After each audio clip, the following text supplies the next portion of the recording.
الله الله ربي هو الله. Sebab dalam munajat Ibnu Atha disebut ilahi amiyat ainun la taraka alaihi raqibah. Ilahi dalam munajat Ibnu Atha ni di belakang kitab ni dia ada khas munajat. Satu, keistimewaan dan kelainan Syekh Ibnu Atha ila as-Sakandari qaddasallahu sirrah, dia menggulung sebuah karangan dia ni, kitab dia ni dalam munajat. Ya, dalam munajat belakang ni satu kitab tu digulung habis. Itu cara Ibnu Athaillah As-Sakandari qaddasallahu sirrah. Jadi disebut ilahi dalam munajat dia. Amiyat ainun. Ilahi wahai Tuhanku, amiyat ainun, butalah mata Allah. La taraka, yang tidak perasan akan engkau. Raqiban, yang sentiasa memerhatikan.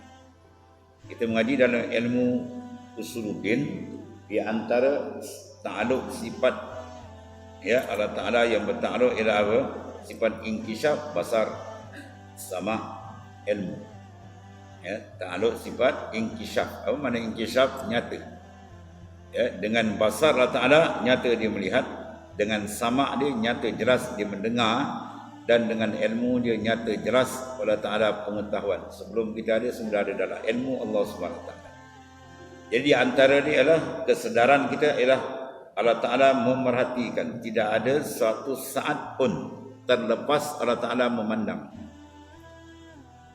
Masalah sekarang, dia perasan rohani kita ni, perasan tak Allah Ta'ala melihat sentiasa akan gerak geri kita, tingkah laku kita, zahir dan batin. Jadi barang siapa yang tidak perasan, dengan sebab dia memberikan keperasanan dia kepada makhluk lebih tinggi daripada Allah Subhanahu Wa Taala. Oleh kerana itu dia kena cek balik. Dia kata ilahi amiyat ainun la taraka 'alaiha raqiban. Tertutuplah hati mereka yang tidak perasan Allah Taala melihat dan menjaga dan menguruskan akan dia. Ini setengah daripada buntan muraqabah yang boleh membawa kehampiran diri seseorang dengan Allah Taala. Sebab itu ini dia antara rahsia yang punca al-humum wal ahzan. Kalau kita tanya kenapa jiwa manusia kadang-kadang dia ada berlaku dipanggil apa? Khazan. Duka cita. Ya, keserabutan atau dipanggil tension lah, macam-macam. Mana tidak ada ketenangan. Punca dia apa sebenarnya? Ialah punca inziraful qalbi anillah. Terpalingnya hati daripada Allah. Itu satu kunci besar. Al-Quran dah sebut ala bi zikrillahi tatma'innul qulub. Tidakkah dengan kamu mengingati, menghadapkan rohani kita kepada Allah, itu jaminan Quran kata apa? Tatma'innul qulub. Confirm hati kamu akan tentram. Ya, waktu matan akan datang dia akan sebut ma tajiduhul qulub minal humum wal ahzan fali ajli ma muni'at min wujudil ayyan. Tidak ada satu benda yang datang dalam hati kita daripada humum, duka cita, ahzan. Ya, maknanya lebih kurang tu. Khazan maknanya duka cita, humum, permasalahan macam-macam. Punca dia pali ajli ma muni'at. Dia benda yang ditutup, disekat daripada wujudil ayyan. Pembukaan hati kita dengan Ta'ala tertutup saja, itu punca tidak ada ketenangan dalam jiwa manusia.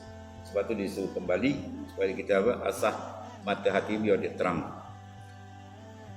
Sebab asal kita tuan-tuan, ya, yang dikasih sekalian, asal kita ni, hakikat diri kita semua dah kenal Tuhan sama di akhir.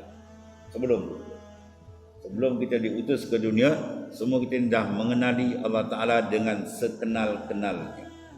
Ya, berdasarkan kepada ayat alastu bi rabbikum qalu bala. Ketika alam ruh belum dipasangkan dengan sangkar ni, Tuhan bertanya kepada kita, alastu bi rabbikum, tidakkah aku ini Tuhan kamu? Semua roh jawab senada, bala, mana bahkan semua kenal dengan sekenal-kenal akan Allah Ta'ala. Tapi bila Tuhan turunkan saja roh ke dunia ni, dipanggil alamil mulki, dipasangkan dengan sangkar ni, jasad kita ni, yang berbagai-bagai rupa, bagai bentuk. Ya. Kemudian diturunkan ujian kepada kita. Ya, dengan ujian nafsu, syaitan, dunia, suasana sekeliling yang tidak membantu, akhirnya tinggal apa sedikit. Wa qalilum min ibadiyash syakur. Yang syukur ke Tuhan dia tinggal sikit. Ini maknanya ujian Allah Ta'ala. Jadi maksud dia apa? Kita nak membersihkan balik supaya dia datang kepada asal. Sebagaimana asal dia benar-benar mengenali Allah Ta'ala. Habis itulah kita cuci balik supaya batin hati dia bersih, dan di situ nikmat sebenarnya akan dibukakan oleh Allah Subhanahu Wa Ta'ala, nikmat takarrub.